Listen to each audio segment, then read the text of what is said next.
Breathe of the trumpet and loud and free, Jesus is coming again. I am 77 years old. The other day, I stopped at a service station. An old man come out, and he was kicking up his heels, and he hollered at me, and he said, "Hey, how do you like this? I'm 71, and look at how spry I am." I turned around and said, "Well, I'm 77, and look how spry I am. However, my life is done by the faith of the Son of God, not because of my physical attributes or whatever.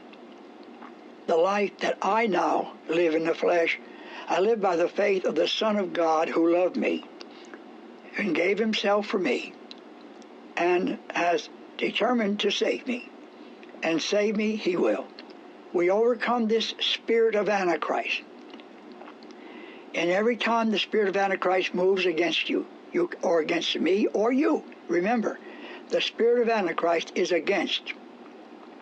It wants to not only go against God, but it wants to rise above God, and it wants to take the place of God.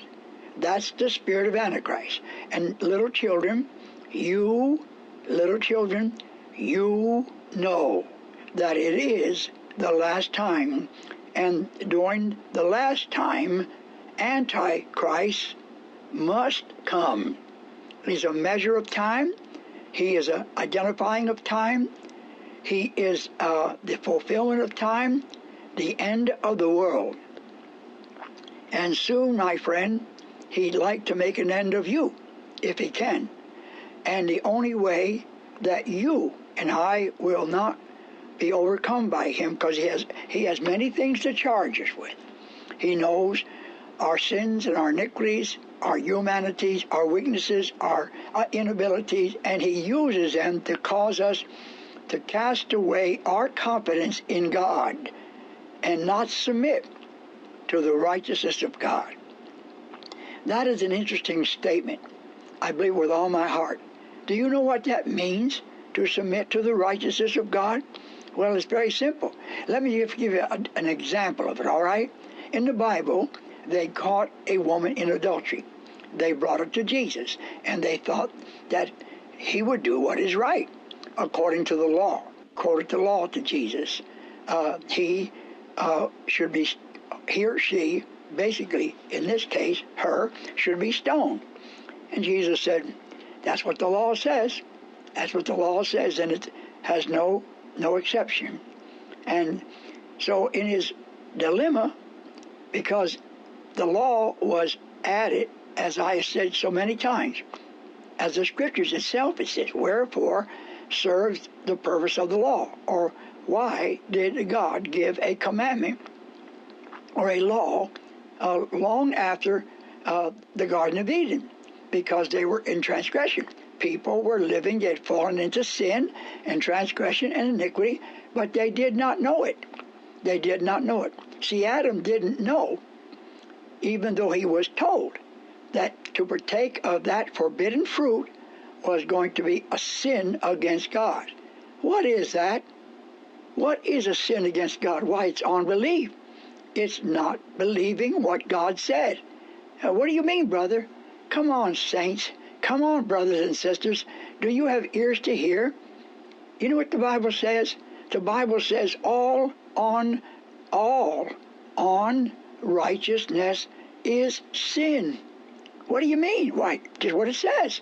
You do something that is not done from the basis of the righteousness of God, you are in unrighteousness. All unrighteousness is sin, and he that doeth not righteousness is not of God. So we have a confrontation going on, a battle that goes on, and it goes on within yourself. And you have something that's inside of you. Paul said, I find in me a law. There's the law again. There's the law. He said, I find in me a law that wars against. You get it? Against Antichrist. Little children, it's the last time. You know that. You know it's the last time. And Antichrist must come. He must be fulfilled. He must bring himself to the full. And he's doing it on a daily basis. I remember years ago when I told you people that God spoke to me and said by the time we're in that final days of time, that 99% of all the people on the face of the earth are going to be possessed by a demon, or even more. Remember Jesus said to the legion, or to the man at the gathering, he said, "What is your name?" And they said unto him, "Legion, for we are many." Wow, many, many false prophets under the powers of demon powers, and many are following them under the drawing of demon powers. Are you following those unclean spirits, doing unrighteousness? Well, what can I say? What can I say?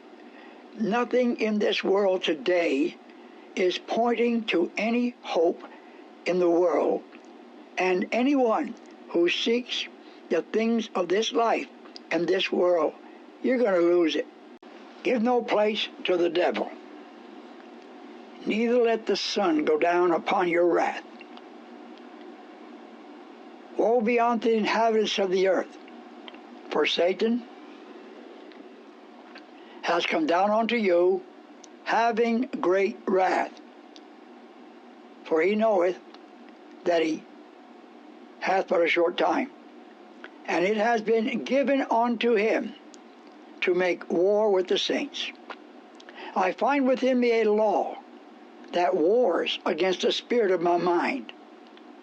Our weapons of warfare are not carnal, but they are mighty through God in pulling down the strongholds of Satan, casting down every imagination and every thought that exalts itself above the knowledge of God's grace and mercy and long-suffering and truth.